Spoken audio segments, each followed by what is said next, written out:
brings us to Sly Cooper. Radically different in some ways. Doesn't have a block button, doesn't do some of the typical things you might expect, doesn't roll, doesn't have the evade. Tell me about where this character design came from. Sly Cooper is a guy who sneaks in the shadows, who's very stealthy, and has devastating tricks. Required us to take some risks with our traditional mechanics, but we're having a real fun time doing it. What's the first thing I should be looking to do with Sly Cooper? Trying to land that backstab. By far and away his most important offensive tool. It is a completely unique mechanic. It has a base energy that you'll accumulate just by landing this attack, and then there's an additional AP bonus that you get based on how much energy you steal from your player. But it's interesting too, because he's balanced, he's got some interesting balance moves. So let's talk a little bit about that. Let's talk about the fact that he can't block. Keeping track of Sly Cooper at all times can be difficult. So while he can't completely negate your attacks by blocking, he can sort of be in a situation where you never feel like you have to attack him in the first place by simply being invisible. Another move I thought was great was the dynamite bucket that he can jump into, sneaking close, and then detonate. That's a great crowd control move. Again, it's not a character you're going to want in the thick of combat,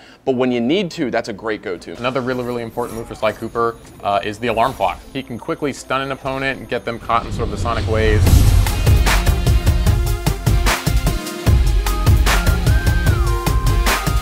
But what you can do is you can build up to those supers, and that's what it's all about in PlayStation All-Stars. So tell me about that level 1. Actually, Murray steps in and helps him out. So Murray actually will run in and will just go charging forward. This is a really devastating attack because Sly can perform his supers while invisible. But Sly Cooper does get involved on his level 2, which is, I think, a fantastic super. It's one of the few level 2 supers where a character's mobility is actually greatly enhanced. It allows him really to touch any place on the level with this really devastating level 2 super. He's raining down bombs as he's flying around. Those are extremely hard to get away from.